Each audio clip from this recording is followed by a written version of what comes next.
चमत्कार! मृतदेह घरी नेताना ॲम्ब्युलन्स स्पीड ब्रेकरवर जोरात आदळली अन पांडुरंगाचा पुनर्जन्म झाला.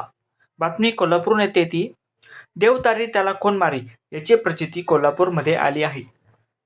डॉक्टरांनी मृत घोषित केलेले तात्या गतिरोधकावर रुग्णवाहिका जोरात आदळली अन पुढे जे झालं त्याची कोल्हापुरामध्ये चर्चा सुरू आहे.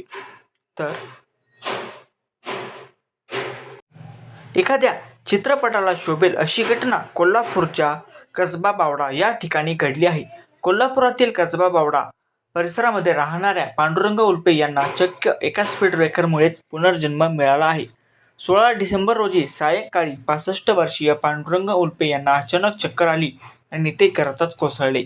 यावेळी नातेवाईकांनी तातडीने त्यांना रुग्णालयात उपचारासाठी दाखल करण्यासाठी घेऊन गेले, मात्र डॉक्टरांनी ते मयत झाल्याचे घोषित केले.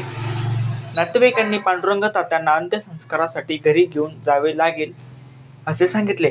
याच वेळी कसबा बावडा परिसरामध्ये ॲम्ब्युलन्स एका स्पीड ब्रेकरवर आदळली आणि याचा झटका लागून पांडुरंग तात्या यांच्या हातांची बोटे हलू लागली आणि तात्यांना जणू जीवनदानच मिळाले. कोल्हापूरमध्ये पांडुरंग उल्पे यांची चर्चा होत आहे. पांडुरंग उल्पे हे वारकरी संप्रदायातील आहे. 15 दिवसापूर्वी 16 डिसेंबर रोजी हरिनामाचा जप करत असतानाच त्यांना हृदयविकाराचा झटका आला अन ते जमिनीवर कोसळले. कुटुंबियांनी त्यांना तत्काळ रुग्णालयामध्ये दाखल केले. उपचार सुरू झाले, पण डॉक्टरांच्या प्रयत्नाला यश आले नाही. डॉक्टरांनी पांडुरंग उल्पे यांचं निधन झाल्याचे कुटुंबियांना कळवले. उल्पे कुटुंबावर दुःखाचा डोंगर कोसळला. घरी अंत्यविधीची तयारी सुरू झाली आणि ॲम्ब्युलन्समधून तात्यांना घरी घेऊन निघाले, पण त्याच वेळी कसबा बावडा येथे रस्त्यात बसलेल्या धक्क्याने त्यांची पुन्हा हालचाल सुरू झाली. तेथूनच रुग्णवाहिका रुग्णालयाकडे पुन्हा माघारी फिरली. पांडुरंग उल्पे यांच्यावर रुग्णालयामध्ये 15 दिवस उपचार केल्यानंतर नव्या वर्षामध्येच ते घरी परतले. एखाद्या चित्रपटाला लाजवेल अशी घटना कोल्हापूरमध्ये घडली. जणू काही देवाने त्यांना परत पाठवले अशी चर्चा परिसरामध्ये सुरू आहे. पांडुरंग रामा उल्पे वयाच्या 10व्या वर्षापासूनच ते वारकरी संप्रदायामध्ये आहेत. शेतमजूर म्हणून काम करताना आयुष्याच्या 65शीतही ते हरिनामामध्ये तल्लीन होतात.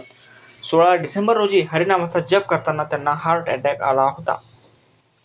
16 डिसेंबर रोजी काय घडलं? पांडुरंग उल्पे हे नेहमीप्रमाणेच 16 डिसेंबर रोजी सायंकाळी हरिनामाचा जप करत होते. त्यावेळी अचानक त्यांच्या छातीत दुखू लागले अन ते जमिनीवर कोसळले. पत्नी बाळाबाई उल्पे या त्या ठिकाणी धावत आल्या, तेव्हा पांडुरंग उल्पे घामाघूम झालेल्या अवस्थेत दिसले. त्यांनी शेजाऱ्यांना बोलावलं अन तात्काळ दवाखान्यात दाखल केलं. 4-5 तासांनी डॉक्टरांनी प्रयत्न केले, पण पांडुरंग यांची प्राणज्योत मालवल्याचे जाहीर केले.